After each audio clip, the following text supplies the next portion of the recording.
నమస్తే, welcome to F3 media. నేను మీ anchor రచన. Breaking news చూస్తున్నా. రేపు తెలంగాణలో స్కూల్స్ బంద్. ప్రధాన డిమాండ్లు ఇవే. మొదటగా విద్యాశాఖ మంత్రిని నియమించాలి.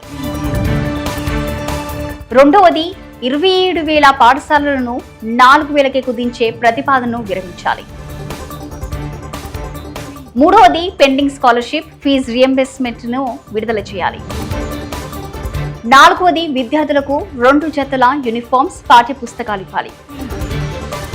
ఐదవది మధ్యాహ్న భోజన పథకాన్ని మహిళా సంఘాలకు అప్పగించాలి.